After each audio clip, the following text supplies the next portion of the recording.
మీకు తల్లికి వందనం డబ్బులైతే పడలేదా? సో, మీకు స్టేటస్ చెక్ చేసుకున్నప్పుడు నో డేటా ఫౌండ్ గాని, ఇనెలిజిబుల్ గాని, తర్వాత రిక్వెస్ట్ అండర్ వెరిఫికేషన్ గాని, ఇలా ఎర్రర్స్ అయితే చూపిస్తుందా పేమెంట్ స్టేటస్‌లో? వీటికి సొల్యూషన్ ఏంటో చెప్తాను ఈ వీడియోలో. మీరు వీడియోని స్కిప్ చేయకుండా చివరి వరకు చూడండి. సో, మీ ప్రాబ్లమ్ సొల్యూషన్ అయితే క్లియర్‌గా నేను ఎక్స్‌ప్లెయిన్ చేస్తాను. ఏం చేయాలి? సో, గ్రీవెన్స్ ఏ విధంగా రైజ్ చేయాలి? చాలామంది ఇంకా ఫస్ట్ క్లాస్ స్టూడెంట్స్‌కి అలాగే ఇంటర్ ఫస్ట్ ఇయర్ ఎవరైతే అడ్మిషన్ అయ్యారో వాళ్ళకి కూడా అమౌంట్ అయితే పడలేదు. సో, వాళ్ళకెప్పుడు పడతది? ఏం చేయాలి? సో, దాని గురించి ఈ వీడియోలో క్లియర్‌గా ఎక్స్‌ప్లెయిన్ చేస్తాను. సో, ఇనెలిజిబుల్ లిస్ట్ అనేది సచివాలయంలో డిస్‌ప్లే చేశారు. సో, ఎవరైతే ఇంకా పేమెంట్ స్టేటస్ అనేది చెక్ చేసుకునేది తెలియకపోతే మీరు సచివాలయంకెళ్ళండి. అక్కడైతే వాళ్ళ దగ్గర 2 లిస్టులుంటాయి. Eligible list, ineligible list. ఒకవేళ మీ పేరు ఎలిజిబుల్‌లో ఉండి కూడా మీకు అమౌంట్ పడలేదంటే ప్రాబ్లమ్ ఒకటైతే ఉంటదండి. ఏంటంటే ఎన్‌పీసీ అనేది యాక్టివ్‌లో లేకపోతే మీకు అమౌంట్ అనేది పడకపోవచ్చు. సో, దానికి ఏం చేయాలంటే ఫస్టు మీరు బ్యాంక్‌కెళ్ళి సో, మీ బ్యాంక్‌లో మీరు ఎన్‌పీసీ అనేది మ్యాపింగ్ జేసుకోవాలి. ఆ మ్యాపింగ్ జేసుకున్న వెంటనే మళ్ళీ ఒక 1 వీక్‌లోనో మాక్సిమం ఒక 10 డేస్ లోపలైతే మీకు అమౌంట్ అయితే ప్రాసెస్ అవుతది. సో, అది.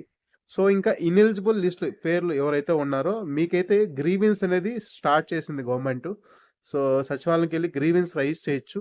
సో, ఇనెలిజిబుల్ లిస్ట్‌లో మెయిన్ రీజన్స్ కూడా ఇచ్చారు. సో, మీ పేరు ఎందుకు ఇనెలిజిబుల్ లిస్ట్‌లో వచ్చిందని క్లియర్‌గా మెన్షన్ చేశారు. ఏంటంటే, సో, మీ పేరు పైన ఏది కూడా 4 వీలర్ వెహికల్ ఉండకూడదు. వైట్ బోర్డ్ పైన.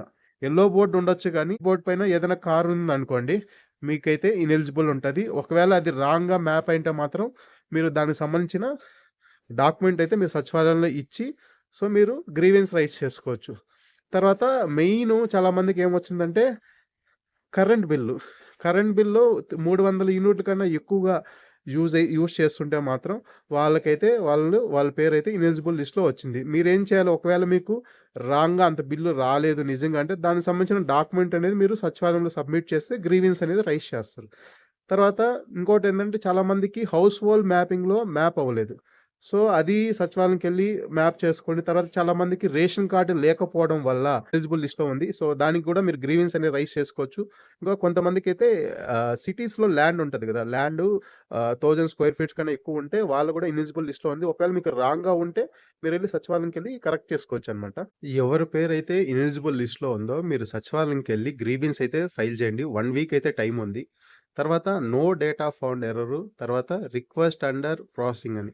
ఇది ఎవరికొస్తుందంటే ఎవరైతే ఫస్ట్ క్లాస్ అడ్మిషన్ అయ్యారో, అలాగే ఇంటర్ ఫస్ట్ ఇయర్ అడ్మిషన్ అయ్యారు గదా! వాళ్ళకందరికీ ఈ ఇష్యూ అయితే వస్తుంది. రిక్వెస్ట్ అండర్ వెరిఫికేషన్ గాని, నో డేటా ఫౌండ్ గాని. ఎందుకంటే వాళ్ళు ఇంకా అడ్మిషన్ వాళ్ళ డేటా అనేది ఇంకా ప్రాసెస్ చేయలేదు గాబట్టి, సో, వాళ్ళందరికీ నో డేటా ఫౌండ్ గాని, రిక్వెస్ట్ అండర్ వెరిఫికేషన్ కూడా వస్తది.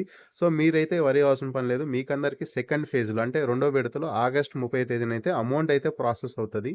సో, ఎవరికైతే నో డేటా ఫౌండ్ గాని, రిక్వెస్ట్ అండర్ వెరిఫికేషన్. ఇంకా కొంతమందికి స్కూల్స్ అయితే చేంజ్ అయ్యారు. లాస్ట్ ఇయర్ వేరే స్కూల్, ఈ ఇయర్ వేరే స్కూల్ అంటారు కదా! వాళ్ళకి కూడా అమౌంట్ అయితే పడలేదు.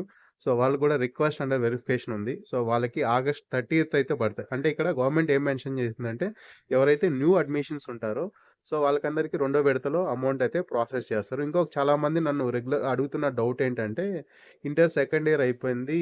ఆహ్, మాకు కూడా అమౌంట్ పడతాదా లేదా అని చెప్పి అడిగారు. ఇంటర్ సెకండ్ ఇయర్ అయిన వాళ్ళకి పడదు. ఎందుకంటే మీకు బీటెక్ గాని, డిగ్రీ గాని జాయిన్ అయితే ఫీజ్ రింబర్స్ అనే ఆప్షన్ ఉంటది కాబట్టి, సో, మీకైతే అమౌంట్ పడదు.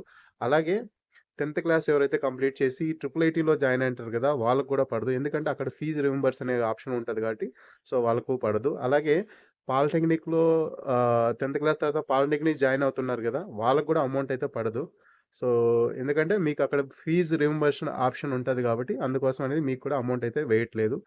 సో, ఎవరికైతే ఇలిజిబుల్ లిస్ట్‌లో వచ్చిందో మీరైతే సచివాలయంకెళ్ళి గ్రీవెన్స్ అయితే రైజ్ చేసుకోండి.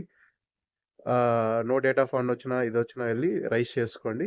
సో, 1 వీక్ టైమ్ అయితే ఉంటది. మీకందరికీ ఆగస్ట్ 30 తేదీనైతే గవర్నమెంట్ అయితే మళ్ళీ రెండో విడతలైతే అమౌంట్ అయితే రిలీజ్ చేస్తుంది. ఇంకా కొంతమందికి ఎలిజిబుల్ లిస్ట్‌లో ఉన్న అమౌంట్ పడలేదంటే, అమౌంట్ అనేది 24వ తేదీ వరకైతే ప్రాసెస్ అవుతూ ఉంటాయి. ఒకేసారి బ్యాంక్ ఆహ్, సర్వర్ ఇష్యూ వల్ల డిలే అవ్వచ్చు. మీరు 24వ తేదీ వరకైతే వెయిట్ చేయండి. మీ పేరు ఎలిజిబుల్ లిస్ట్‌లో ఉంటే. ఒకవేళ అప్పటికి పడలేదంటే మీకు ఎన్‌పీసీ అనేది కరెక్ట్‌గా మ్యాప్ అయిందో లేదో చెక్ చేసుకోండి.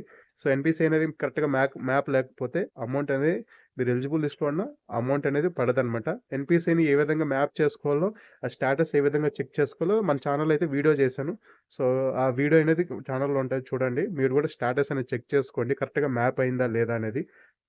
సో, ఈ వీడియో గాని నచ్చితే లైక్ జేసి సబ్స్క్రైబ్ జేసుకోండి ఛానెల్‌నైతే.